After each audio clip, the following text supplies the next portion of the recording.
Since well before Victor Hugo looked up at Notre Dame and thought, what if a hunchback lived in there? Authors have been inspired by Paris.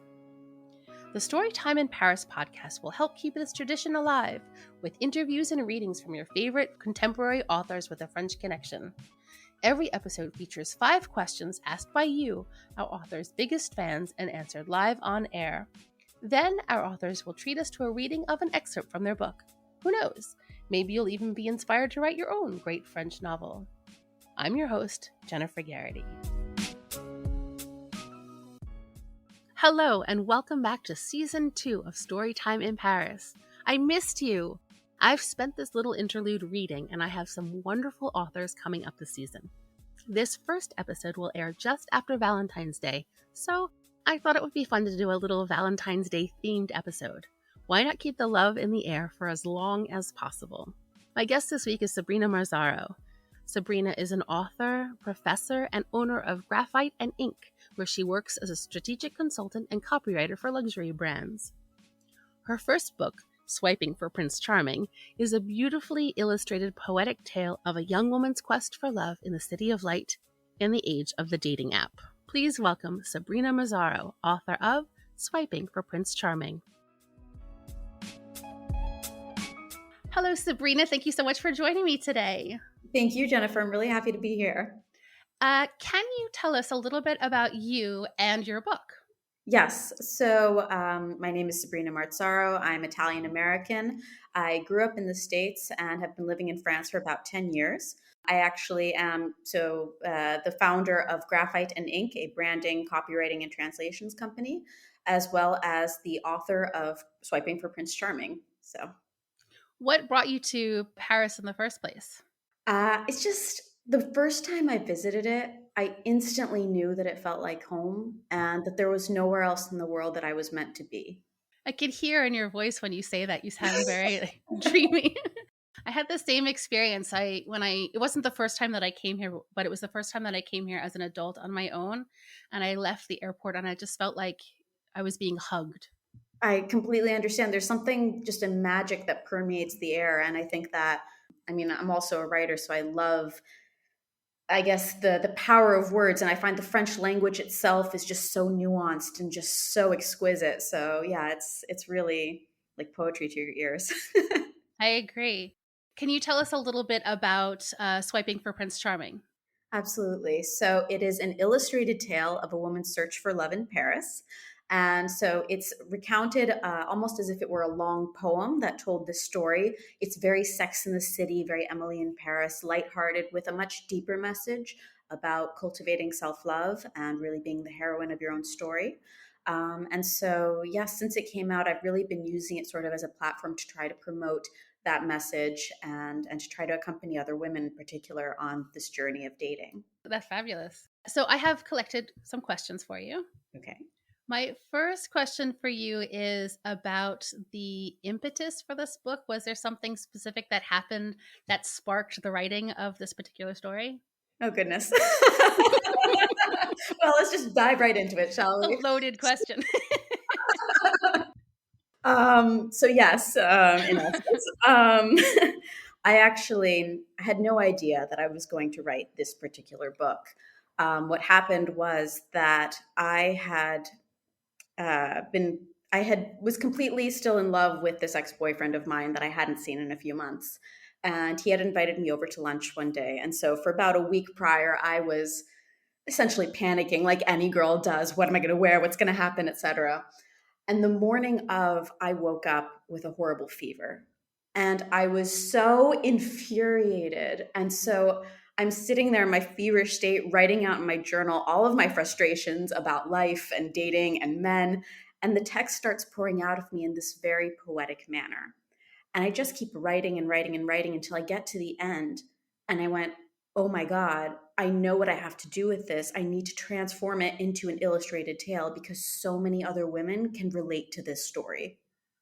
Absolutely. That's a great story. Thank you. It's at least something good came out of it. The fever was your body's way of saying, stay home and write this instead of meeting up with this ex. I know. In the end, it was a much more positive conclusion. So, So, on the other side of that, if you could craft your perfect romantic Parisian day, what would that look like? Alone, or as when you say romantic, necessarily with? Whatever romance, whatever it means to you. Okay.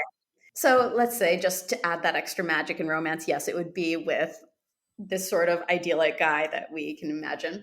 I think it would definitely entail starting by going to watch the sunrise at Sacré-Cœur, which is just absolutely enchanting, and then going and having maybe like my favorite almond milk chai lattes as a stroll in the Jardin Royal, visiting a museum somewhere, maybe taking a bike ride around the city, exploring somewhere I hadn't been yet, and going out to fabulous restaurants and having an absolutely romantic first kiss, maybe as the Eiffel Tower is glittering. And I mean, I dream a lot, so that lends itself well to to sort of envisioning romantic encounters and experiences.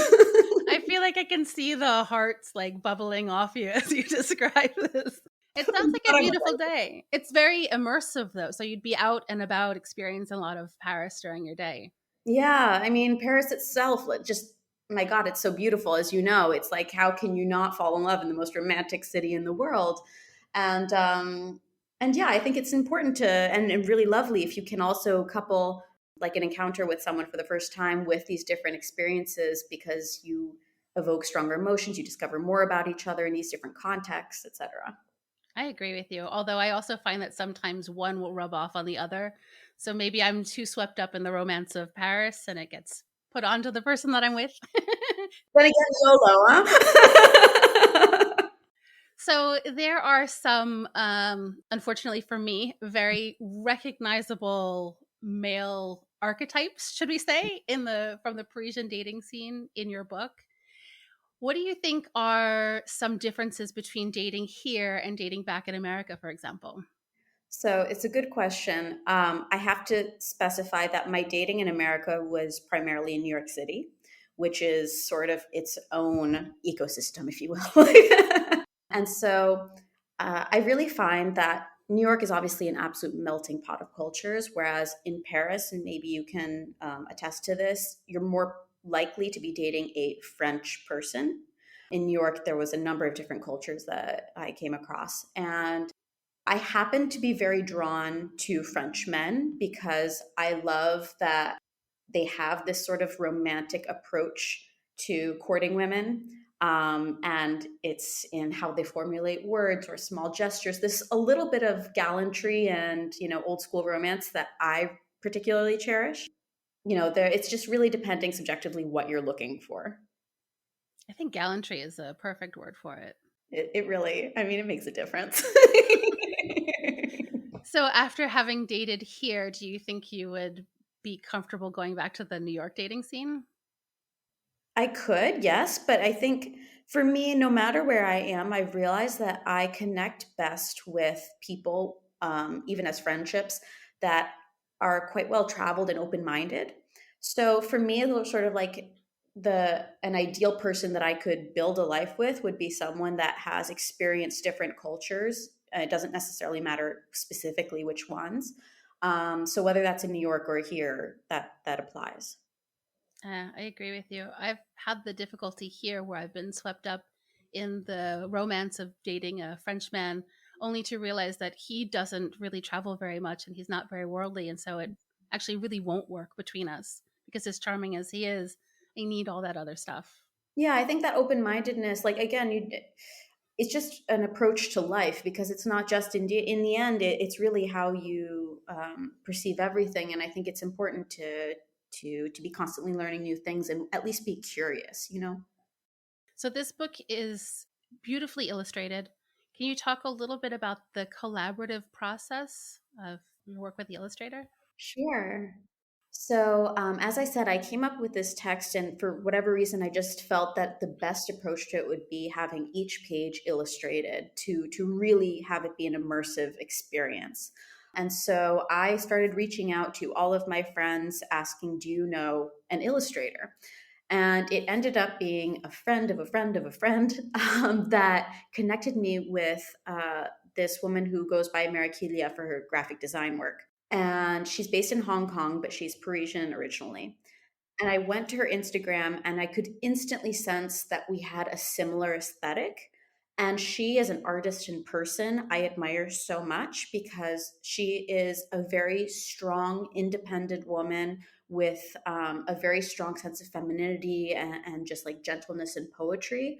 And I felt that all of that combined would really translate well into the illustrations for the book. So she actually never read the text until after it was published. Oh. Yeah, because I'm beyond paranoid and I didn't want to be sending it around the web in case it was hacked because this was my baby. So instead, for every single page, I would send her a detailed sort of like marketing brief with photographs of the exact place, the exact angle I'd like drawn, the outfits, how I'd like her standing, expressing sort of the idea of what was going on. And she was able to transform that with her vision. Oh, excellent. Yeah, I was going to ask you how you decided on the locations for everything. Oh, that was sort of like I wanted to integrate some all of my favorite places. And were you the stand-in for the girl in the photographs that you sent? So it's interesting because I did want it to be in a way like reflective of me because it's my story, but I wanted the main character.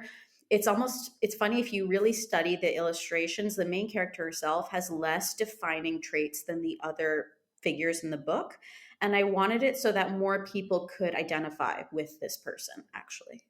I could see that. Yeah. The book is essentially one long poem with these beautiful images interspersed. How did you decide that poetry was the right style for this kind of book?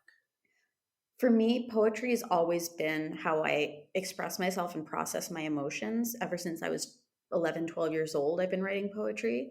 And again, I can't even explain when those moments of inspiration arrive and you just feel like sort of this creative vessel, and your job is just to let it flow onto the page. And so that's how this happened. And for me, I happen to really like when I think intuitively the sort of musicality of the text this way and the fact that it feels almost nostalgic. So it's almost like you're reading Madeline or a children's book, but it's made for adults. And it's something that you can let your eyes linger on because all the illustrations are really meant just to be savored like a coffee table book. So, yeah. Excellent. The book has sort of a twist ending almost. And you talked a little bit about this in the introduction, but can you tell us why it was important to include that? For me, I think that we often, especially as we begin dating for the first time, really intensely, which was my case because I just as a context, I just stepped out of a 6 year relationship, and this was the first time I ever really, really dated in that way.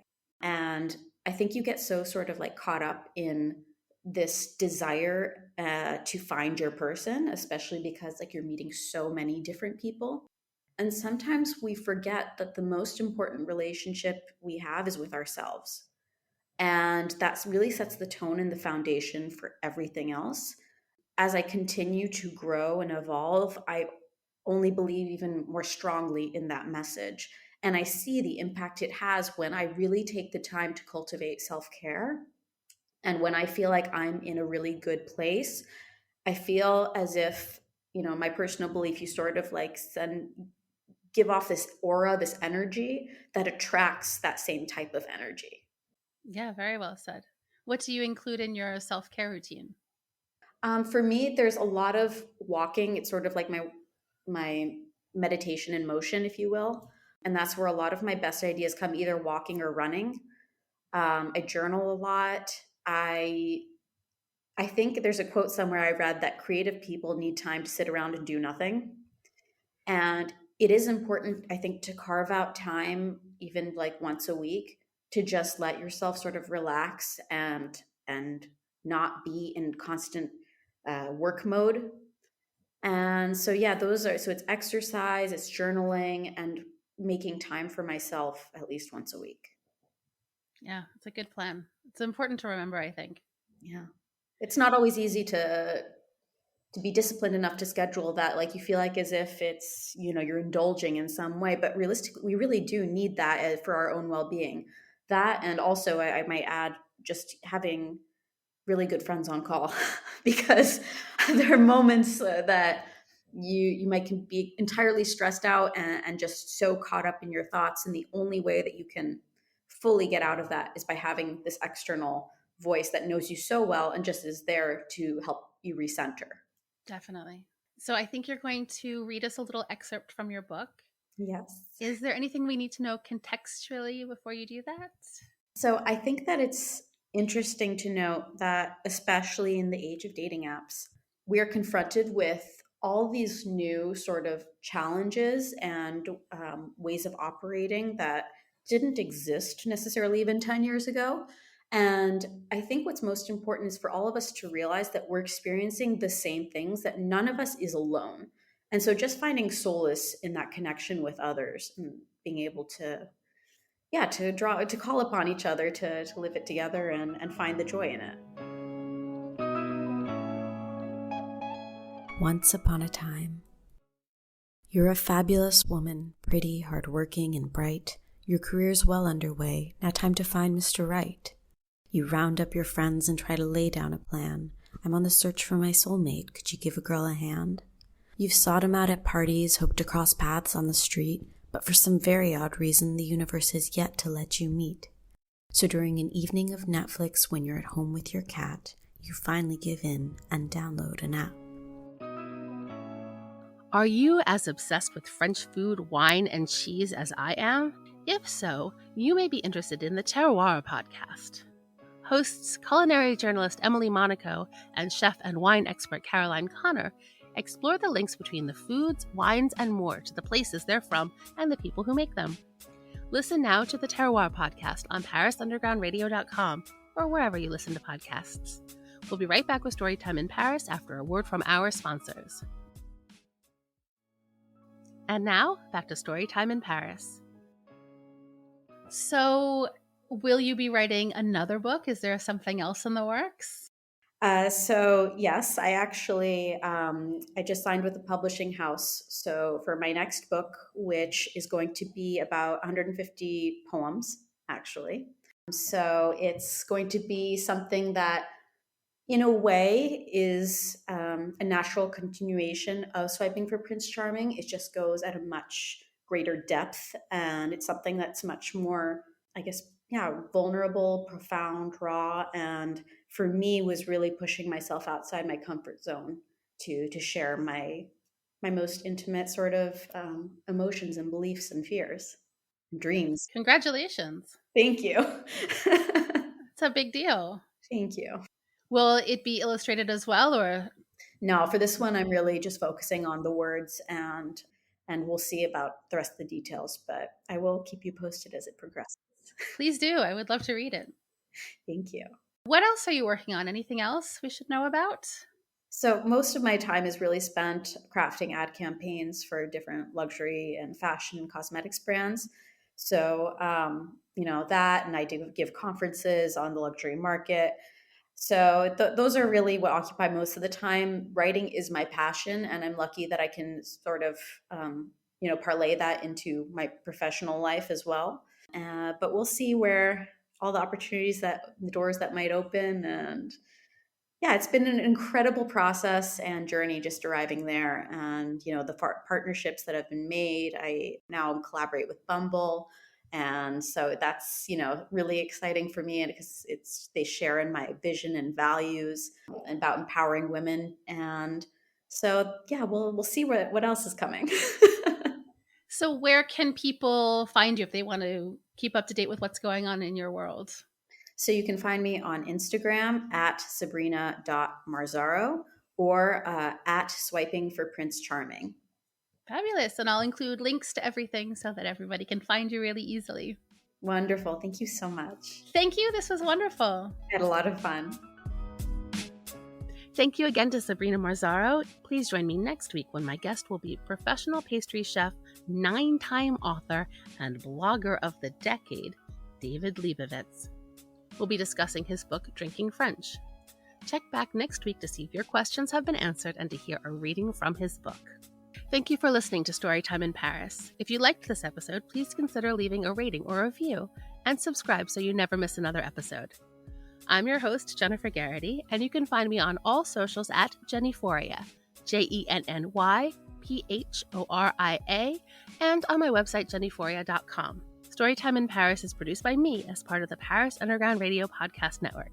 To check out interviews with previous guests or to discover more great Paris-based podcasts, please visit parisundergroundradio.com. This episode of Storytime in Paris was produced by Jennifer Garrity for Paris Underground Radio. For more on this show and shows like it, please visit parisundergroundradio.com.